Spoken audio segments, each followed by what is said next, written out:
우리에게 주시는 하나님의 말씀은 신명기 1장 34절에서 46절까지의 말씀입니다. 신명기 1장 34절에서 46절까지의 말씀을 제가 봉독을 하겠습니다. 구약성경 259쪽쯤 되겠습니다. 하나님 말씀을 들으십시오.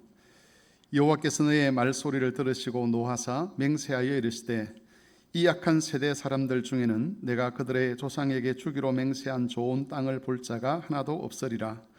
오직 여분네의 아들 갈렙은 온전히 여호와께 순종하였은즉 그는 그것을 볼 것이요 그가 밟은 땅을 내가 그와 그의 자손에게 주리라 하시고 여호와께서 너희 때문에 내게도 진노하사 이르시되 너도 그리로 들어가지 못하리라.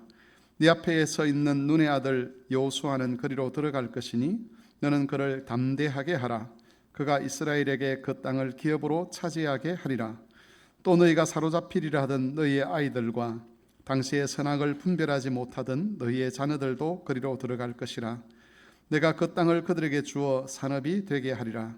너희는 방향을 돌려 홍해길을 따라 광야로 들어갈지라 하시매 너희가 대답하여 내게 이르기를 우리가 여호와께 범죄하였사오니 우리 하나님께서 우리에게 명령하신 대로 우리가 올라가서 싸우리이다 하고 너희가 각각 무기를 가지고 경솔히 산지로 올라가리 할 때에 여호와께서 내게 이르시되 너는 그들에게 이르기를 너희는 올라가지 말라 싸우지도 말라.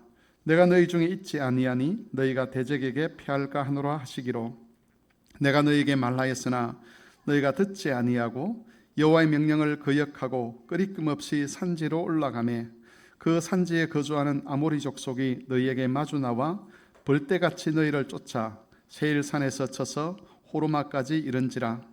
너희가 돌아와 여호와 앞에 통곡하나 여호와께서 너희 소리를 듣지 아니하시며 너희에게 귀를 기울이지 아니하셨으므로 너희가 가데스에 여러 날 동안 머물렀나니 곧 너희가 그곳에 머물던 날수대로니라. 일반적으로 사람들은 하나님의 사랑을 받는 사람은 모든 것이 형통하고 잘 풀리게 될 것이라는 그런 기대를 합니다. 우리가 예수님을 소개할 때도 믿지 않는 사람들에게 하나님께서 당신에게 복을 주십니다 이렇게 소개를 하고 그 복이라고 이야기할 때 우리가 기대하는 복은 모든 것이 우리가 원하는 대로 잘 풀려가는 그걸 복이라고 합니다. 하지만 현실은 그렇지 않은 경우들이 더 많습니다. 하나님을 믿었는데도 삶의 문제들은 여전히 해결되지 않는 경우들이 많지요.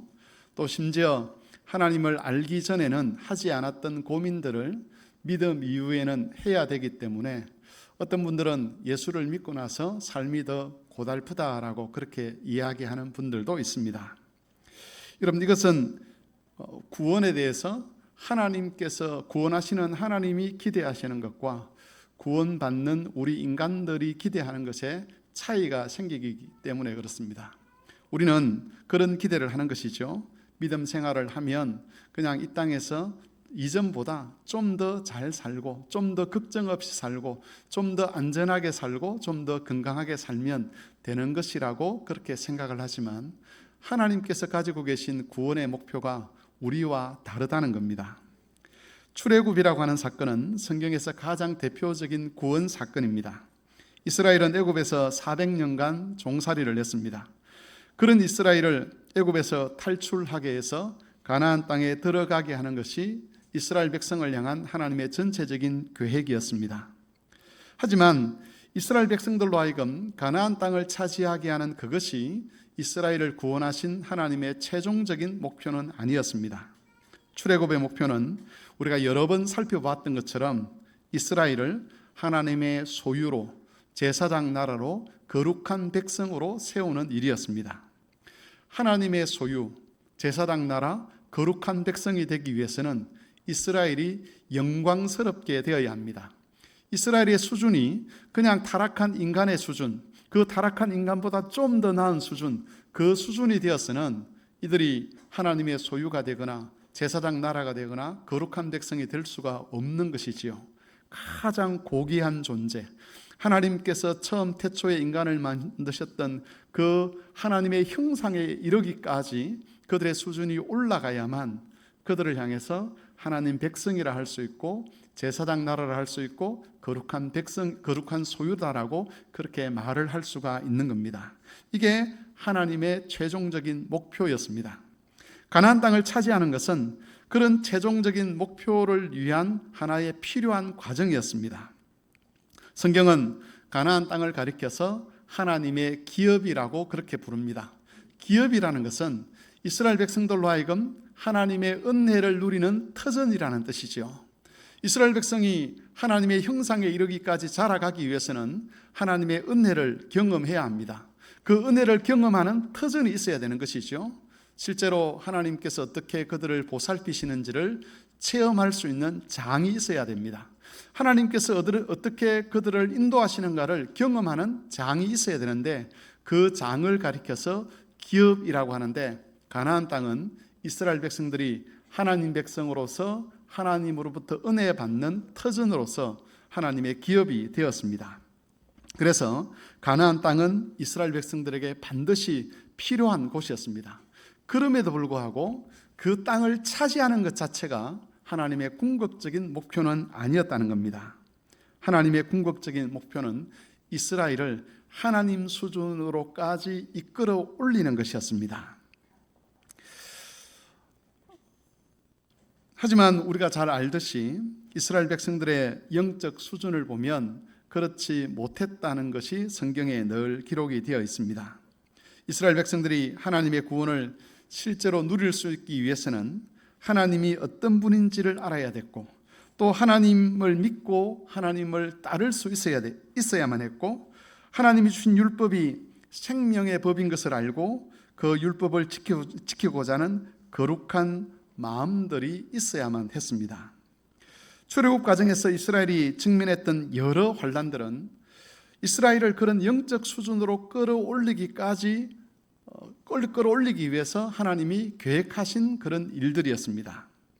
그 어려움들을 통해서 이스라엘은 자신들에게 얼마나 믿음이 없는지, 하나님을 사랑해야 되는 백성임에도 불구하고 그들 속에 하나님을 사랑할 수 없는 그런 악함이 있다는 것을 깨달아야 되고, 또 자신들이 얼마나 하나님의 율법에 어울리지 않는 존재들인지를 깨달아야만 했습니다. 그러면서 그런 자신들의 한계를 벗어나게 하는 그 하나님의 은혜를 사모하도록 하는 것이 그들이 출애굽에서 가나안 땅에 들어가기까지 당했던 여러 환난들의 목적이었다는 겁니다. 하지만 이스라엘은 이 하나님의 뜻에 온전히 동의하지를 못했습니다.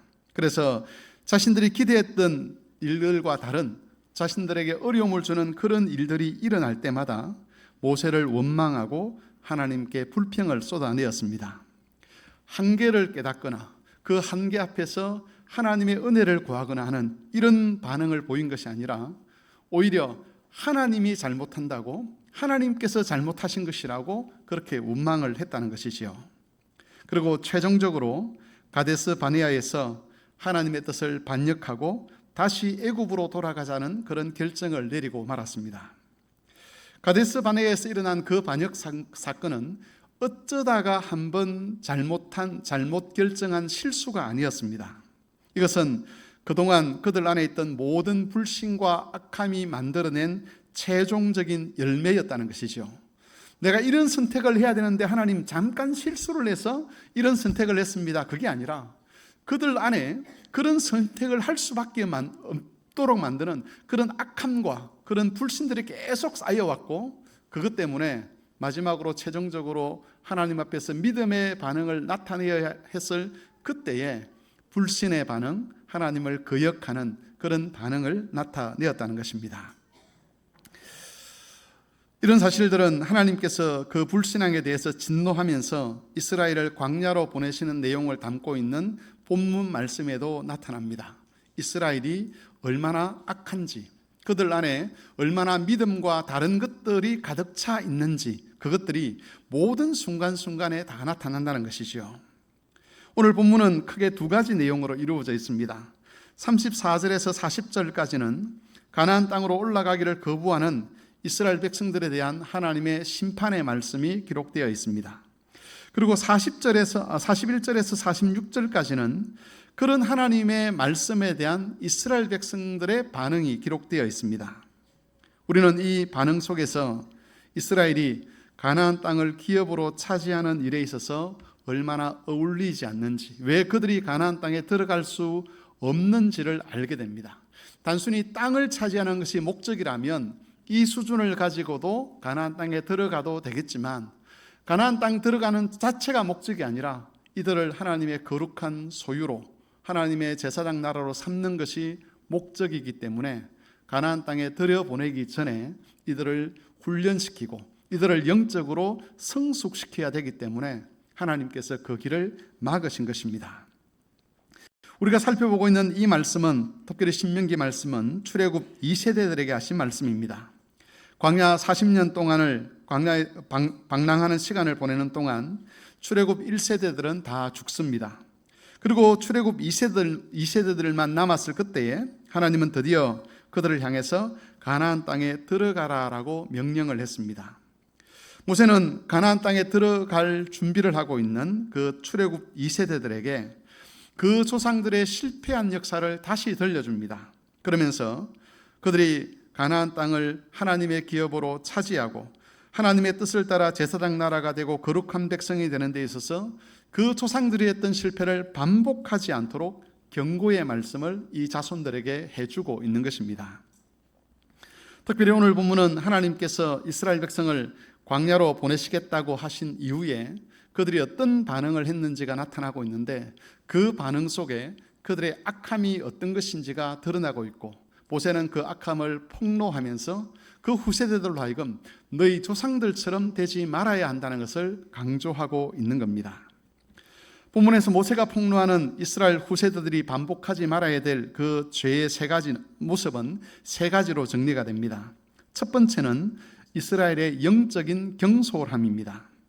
40절, 41절 말씀을 보면 하나님께서 이스라엘을 광야로 보내시겠다고 했을 때에 어떤 반응을 보였는지가 기록되어 있습니다.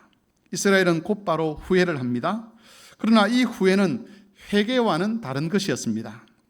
회개의 결론은 뭐죠? 하나님의 뜻에 순종하는 겁니다. 그러나 후회는 하나님의 뜻에 순종하는 것과는 상관이 없습니다. 단순히 그냥 내가 옛날에 잘못된 선택을 한 것 같아, 그게 후회지요. 이스라엘은 자신들의 행동을 후회하면서도 하나님의 뜻에 따르기를 거부합니다. 그래서 광야로 가라는 하나님 말씀을 듣지 아니하고 오히려 산지로 올라가겠다고, 가나안 땅으로 들어가겠다라고 하나님 앞에서 고집을 피웁니다. 모세는 41절 끝부분에서 그들의 행동을 이렇게 기술을 하고 있습니다. 한번 성경을 보십시오.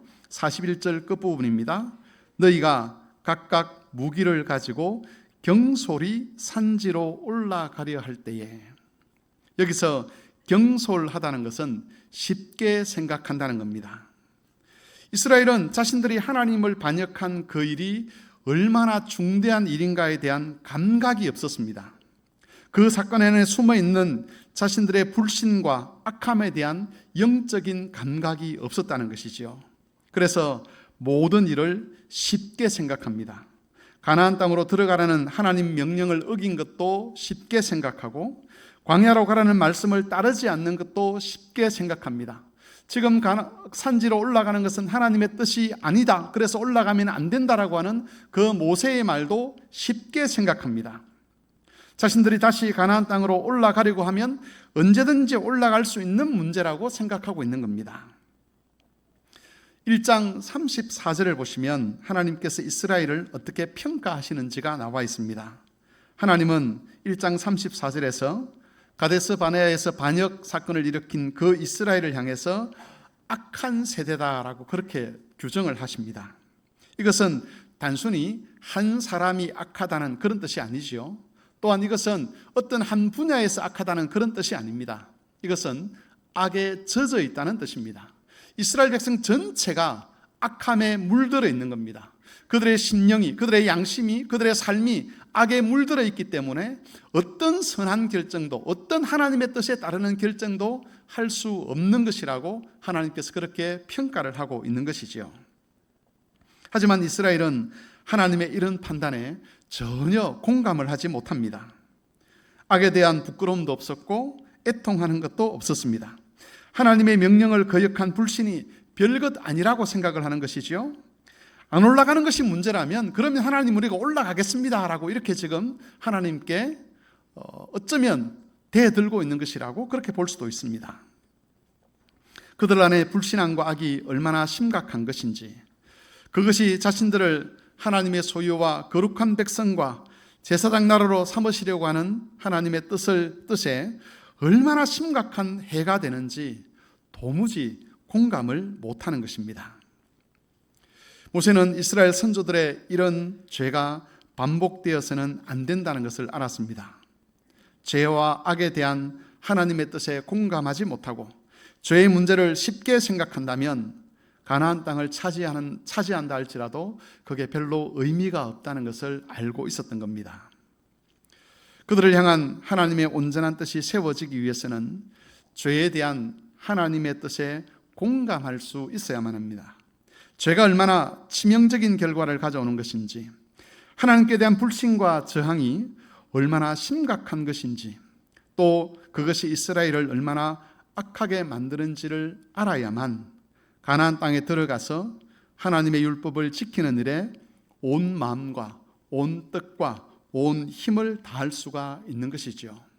가나안 땅에서 이스라엘이 하나님의 소유로 제사장 나라로 거룩한 백성으로 세워지기 위해서는 하나님의 율법에 온 마음과 힘과 뜻을 다해서 생명을 다해서 그 율법에 순종을 해야 되는데, 그렇게 율법에 헌신을 하기 위해서는 죄에 대한, 악에 대한 이 하나님의 거룩한 진노를 공감할 수 있어야 되는데 이스라엘이 그런 공감을 하지 못하기 때문에 그런 상태에서는 아무리 가나안 땅에 들어간다 할지라도 하나님 백성으로서 하나님이 계획하신 그 영광스러운 자리에 이를 수가 없는 겁니다. 본문에 등장하는 이스라엘의 태도와 반대되는 태도를 보이는 장면이 사도행전 2장에 나옵니다. 베드로를 비롯한 사도들이 예수님을 십자가에 못 박은 유대인들을 책망하는 설교를 하지요. 예수님은 하나님이 보내신 그리스도라는 것을 증거를 하고, 그들이 한 짓이 하나님을 대적하고 그리스도를 대적한 일이라는 것을 알렸을 때에 거기 모인 유대인들은 그 말씀에 경솔하게 반응하지 않았습니다. 성경은 그들이 어떻게 반응했는지를 이렇게 기록합니다. 사도행전 2장 37절입니다. 그들이 이 말을 듣고 마음에 찔려 베드로와 다른 사도들에게 물어 이르되 형제들아 우리가 어찌할꼬 하거늘. 여러분, 죄에 대한 우리의 태도도 이와 같아야만 합니다. 신약의 교회는 구약의 이스라엘을 이어서 새로운 하나님 백성으로, 새로운 제사장 나라로 부름을 받았습니다. 구약 시대에는 이스라엘이 산 위에 있는 동네였지만 신약 시대에는 교회가 하나님의 복음과 영광의 빛을 비추는 산 위의 동네로 부름을 받았습니다. 교회가 이 부르심에 제대로 응답하기 위해서는 무엇보다도 죄와 악에 대한 하나님의 뜻을, 하나님의 마음을 공감할 수 있어야만 합니다. 하나님의 독생자인 그리스도께서 십자가에서 죽으셔야 할 만큼 죄는 심각한 것입니다. 그래서 성경은 죄와 싸우되 피 흘리기까지 죄와 싸워야 한다라고 그렇게 말씀하고 있습니다. 그런 심각성을 이해를 해야만 진짜 온 마음과 뜻과 정성을 다해서 생명을 다해서 주의 계명에 순종할 수 있는 것이고, 그런 순종이 있어야만 제사장 나라로 산 위에 있는 동네로 그 부르신 부르심에 합당하게 반응할 수가 있는 겁니다. 그러므로 교회 여러분, 죄를 가볍게 여기지 마시기를 바랍니다.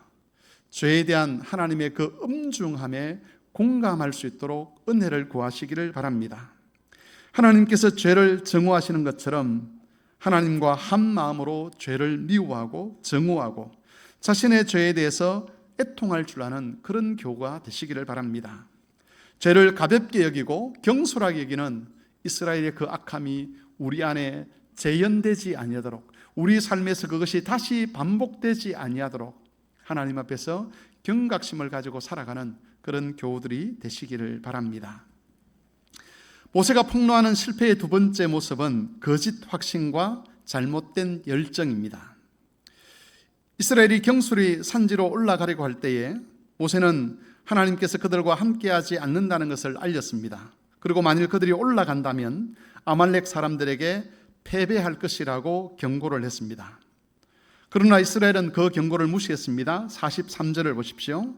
내가 너희에게 말하였으나 너희가 듣지 아니하고 여호와의 명령을 거역하고 끄리낌 없이 산지로 올라가매라고 되어 있습니다. 모세의 경고에도 이스라엘은 끄리낌 없이 산지로 올라갔습니다. 끄리낌이 없다는 것은 담대하다는 겁니다. 이스라엘은 지금 확신에 차 있습니다. 자신들이 올라가면 반드시 승리할 수 있을 것이라는 자신감을 가지고 있었습니다. 하나님께서 지금까지 자기들과 함께 하셨고, 그렇다면 우리가 마음을 바꾸면 하나님도 어쩔 수 없이 우리와 함께 가나안 땅으로 들어오실 것이라고 생각한 것이죠. 거기서부터 자신감을 가진 겁니다. 그러나 이스라엘의 이런 자신감, 이런 확신은 근거가 없는 거짓 확신이었습니다. 이스라엘 백성들이 내린 그 결정에는 하나님의 약속이 없었습니다. 하나님의 뜻은 실패한 이스라엘을 다시 광야로 보내는 것이었습니다. 광야 생활을 통해서 그들의 불신함과 악함을 징계하고 그 후손들을 바로 세워서 하나님의 나라와 제사장으로 삼는다는 것, 그것이 하나님의 계획이었습니다. 그럼에도 이스라엘은 하나님의 뜻과는 상관없는 확신을 스스로 만들어내고 그 확신의 근거에서 담대하게 전쟁터로 나아갔습니다. 아마 이런 결정을 내렸을 때 이스라엘 백성들은 서로 고무되어 있었을 겁니다. 어쩌면 한 사람이 선동했을지도 모르지만 결과적으로 모든 백성들이 똑같은 목소리를 내었습니다. 여기저기서 서로를 격려하는 말들이 오고 갔을 것이고 전쟁에 나가려는 사람들의 사기가 아주 고치되어 있었을 겁니다. 그러나 여러분, 이런 확신이 있고 이런 열정이 있었다고 해서 또 다수의 사람들이 지지한다고 해서 거기에 하나님이 함께 하실 것이라고 생각하는 것은 착각이라는 것이죠.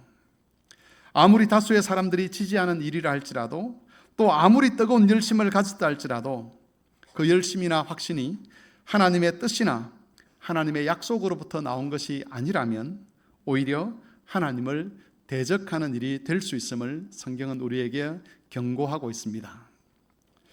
로마서 10장에서 바울 사도는 그 당시 유대인들이 가졌던 열심에 대해서 이렇게 비판을 했습니다.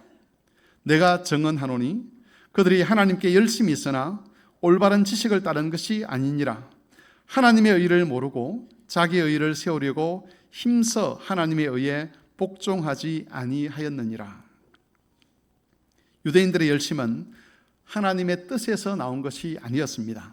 그렇기 때문에 그들이 열심을 내면 낼수록 그것은 그들을 하나님에게서 멀어지게 하는 결과를 가져왔습니다. 예수님의 말씀에 따르면 그런 열심은 마귀에게서 나오는 것이었습니다. 그럼에도 유대인들은 하나님께서 자기들과 함께 하실 것이고 자신들을 영화롭게 하실 것이라고 확신하고 있었습니다. 본문에서 이스라엘 백성들이 가졌던 이런 담대함은 거짓 확신에서 나온 담대함이었습니다. 그들이 품었던 열정은 하나님으로부터 비롯된 것이 아니었고 도리어 마귀에게서 나온 열정이었습니다. 그래서 그들이 마음의 용기를 얻으면 얻을수록 하나님과 멀어지는 결과를 가져왔고 그 열심을 내면 낼수록 하나님의 뜻을 대적하는 결과를 가져온 것입니다. 여러분, 마귀가 조장하는 이런 거짓 확신과 열심은 오늘날에도 여전히 재현될 수가 있습니다. 오늘날 어떤 교회들은 여러 가지 행사들을 통해서 교인들의 신앙을 뜨겁게 하고 교인들의 마음이 하나님께 향하도록 유도하려고 합니다. 겉으로 보기에 그런 행사들이 실제로 교인들의 마음에 열심을 불러일으키고 또 신앙에 힘을 내도록 만드는 것처럼 보입니다. 하지만 우리는 항상 되물을 수 있어야만 합니다. 이 열심은 어디서부터 온 것인가? 이 확신은 어디서부터 온 것인가? 이것이 진짜 하나님이 원하시는 확신이 맞는가? 이것이 진짜 하나님께서 원하시는 열심이 맞는가를 되물어야 하는 겁니다. 우리가 이런 질문을 계속 던져야 되는 이유는 마귀도 얼마든지 광명의 천사로 자신을 위장할 수 있기 때문입니다. 그리고 실제로 교회 역사를 살펴보면 거짓 확신과 열심 때문에 교회가 하나님으로부터 멀어졌던 경우들이 많이 있었습니다. 그 당시에는 그것이 하나님을 위한 것이라 그러고 많은 지도자들이, 많은 교인들이 그 일에 열심을 내었는데 나중에 지나고 보니까 그것이 하나님의 뜻이 아니었고 오히려 하나님을 대적하는 일이었다는 결론이 나는 경우들이 많이 있었습니다. 그러므로 교회 여러분, 중요한 것은 확신을 갖는 것, 열심을 갖는 그 자체가 아니라는 것이지요. 확신도 중요합니다. 열심을 내는 것도 중요합니다. 신앙에 열정이 없으면 그 신앙은 참으로 안타까운 신앙일 수밖에 없습니다. 성도가 확신이 없다면 성도의 삶에 힘이 있을 수가 없는 것이지요.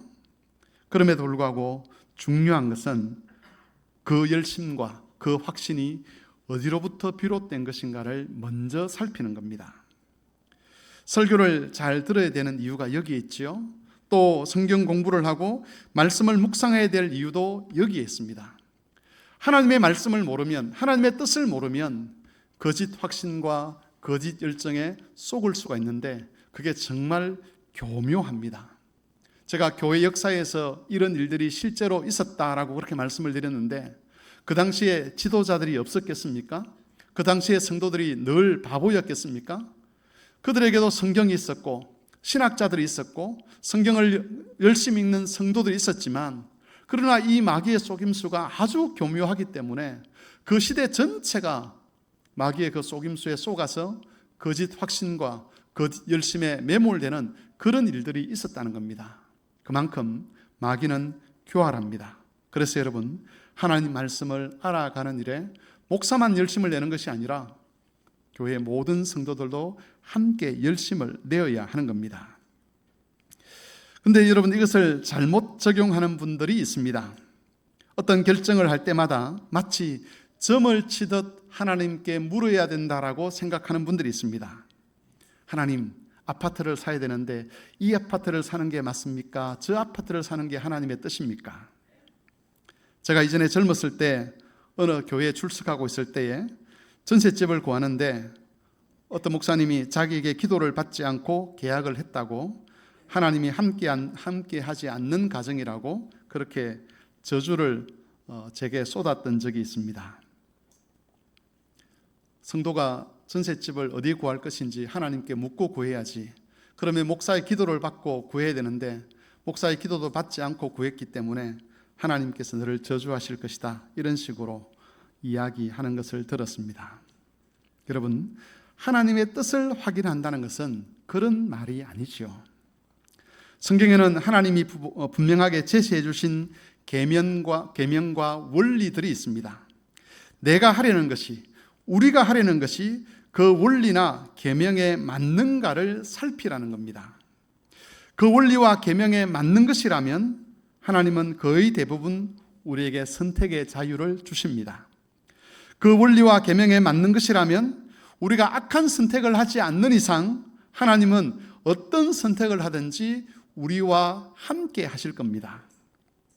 그러므로 주의 뜻을 알아야 한다는 것은 어떤 일을 할 때마다 점을 치듯이 하나님 이 길로 갈까요? 저 길로 갈까요? 묻는 그것을 말하는 것이 아니라 하나님이 성경을 통해서 이미 우리에게 밝히 알게 하신 그 계명, 그 원리를 되묻고 그 원리 안에서 결정해야 된다는 그런 뜻입니다. 그것을 알기 위해서 성경을 공부를 해야 되고 그것을 알기 위해서 설교를 잘 들어야 되고 그것을 알기 위해서 성경을 늘 묵상해야만 하는 것입니다. 그렇게 하나님의 계명과 원리 안에서 하나님의 뜻 안에서 우리가 확신을 가지고 열정을 가질 때 그 확신과 열정은 우리를 성화시키게 되는 것이죠. 우리의 수준을 이 평범한 인간의 수준이 아니라 우리의 영적 수준을 죄인의 수준이 아니라 살아계신 하나님의 아들 예수 그리스도에까지 이르도록 하는 그런 열심과 그런 확신이 될 수가 있는 겁니다. 세 번째, 모세가 폭로하는 이스라엘의 잘못은 그들의 잘못된 고집입니다. 이스라엘 백성들은 끄리낌 없이 올라갔습니다. 하지만 그 전쟁에서 패배를 하게 됩니다. 1장 43절 44절입니다. 내가 너희에게 말하였으나 너희가 듣지 아니하고 여호와의 명령을 거역하고 끄리낌 없이 산지로 올라가매 그 산지에 거주하는 아모리 족속이 너희에게 마주 나와 벌떼같이 너희를 쫓아 세일산에서 쳐서 호르마까지 이른지라. 이 전투를 통해서 하나님은 당신의 뜻을 분명하게 보여주셨습니다. 지금 그들의 상태는 가나안 땅에 들어갈 수 있는 상태가 아니었습니다. 그들은 광야로 가야만 했습니다. 거기서 자신들의 죄를 깨닫고 영적으로 성숙하는 시간을 가져야만 했습니다.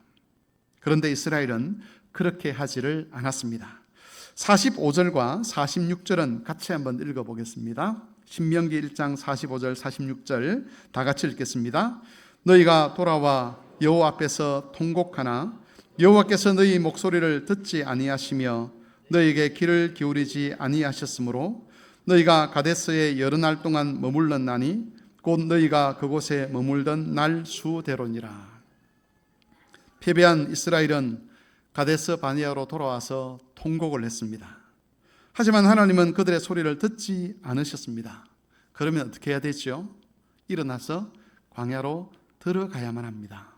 그런데 이스라엘은 그곳을 떠나려고 하지 않았습니다. 그들은 거기서 여러 날을 머물렀습니다. 이 기간이 정확하게 얼마인지는 알 수가 없습니다. 그러나 우리는 그들이 왜 거기에 여러 날을 머물러 있었는지는 알 수 있습니다. 광야로 들어가기 싫다는 것이지요. 하나님이 너희는 광야로 가야 돼. 가서 거기서 어려움을 당하고 그 시간을 통해서 무엇이 잘못되었는지, 하나님께서 너희를 향해서 가지고 계신 계획이 무엇인지, 너희를 얼마나 영화롭게 하실 것인지, 너희가 거기 그 영광에 참여하려면 어떤 문제를 해결해야 될 것인지 거기서 깨닫고 거기서 변화되고 그 수준까지 올라서야 되는 거야 라고 말씀하시지만, 하나님, 우리는 광야로 가는 것이 싫습니다. 하나님, 우리가 다시 가나안 땅에 올라가도록 해 주십시오라고 하나님과 거기서 서로 대치하고 있는 겁니다. 여러분, 이런 태도는 간절함이 아니죠. 이것은 그들의 고집이었습니다. 하나님이 아니라고 하시는데도 버틸 수 있는 데까지 버티면서 하나님을 자신의 뜻에 맞추도록 고집을 피웠습니다.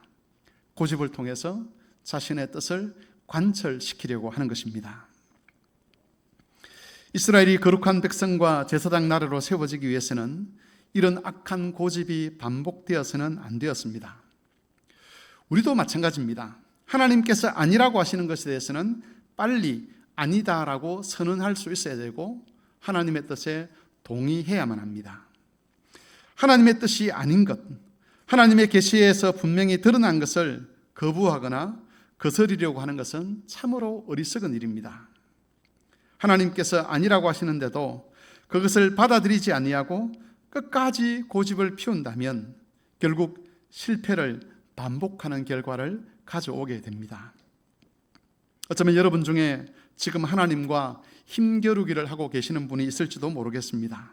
하나님이 그건 아니다라고 분명하게 말씀하셨음에도 불구하고 체면 때문에, 또 경제적인 이익 때문에, 또 자신의 감정 때문에, 아니면 또 다른 어떤 이유 때문에 하나님 앞에서 하나님이 아니라고 하는 그것을 계속 붙들고 있으려고 하는 그런 경우가 있다면 교회 여러분, 빨리 그것을 내려놓으시기를 바랍니다. 그 고집이 결코 여러분을 복되게 하지 못할 겁니다. 당장에는 그것을 놓아버리면 다 무너질 것처럼 보이고 다 잃어버릴 것처럼 보이고 내 체면이 다 손상될 것처럼 보이지만, 그러나 여러분, 참된 소망이라고 하는 것은 잘못된 고집에서 나오는 것이 아니라는 것이지요. 참 소망은 하나님 말씀에 순종하는 것에서 나옵니다. 혹 하나님이 광야로 가라고 하시면 광야로 가야만 합니다. 하나님이 지금은 놓아야 된다라고 말씀하시면 그것이 고통이고 아픔이라 할지라도 그것을 놓아야만 합니다. 너는 체면이 좀 상해야 된다, 이것 때문에 내 체면의 손상을 받아야 된다라고 그렇게 하나님이 말씀하시면 우리 체면이 손상되도록 우리 얼굴을 숙여야만 합니다.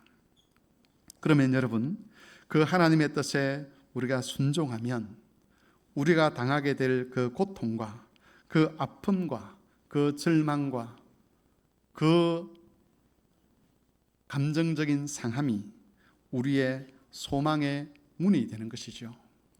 광야는 이스라엘 백성들을 망하도록 하기 위해서 보낸 곳이 아니었습니다. 광야는 이스라엘 백성들에게 소망의 문을 다시 허락하는 하나님의 통로였습니다. 고통이 소망이 되고 아픔이 회복의 길이 되도록 하나님이 인도하시는 겁니다. 오늘 찬양대에서 올려드린 찬송 속에 우리가 절망하는 그 자리에, 우리가 낙심하는 그 자리에 하나님께서 함께 하신다라고 말씀하시는데, 단순히 우리를 위로하기 위해서, 단순히 우리의 감정을 하나님께서 다독거리기 위해서 거기 함께 하시는 것이 아니라 그 절망과 그 고통과 그 환난을 소망의 문으로 삼아서 우리를 하나님이 약속하신 영광의 자리에 이르도록 하기 위해 하나님이 거기서도 우리와 동행하시는 것입니다. 말씀을 정리하겠습니다.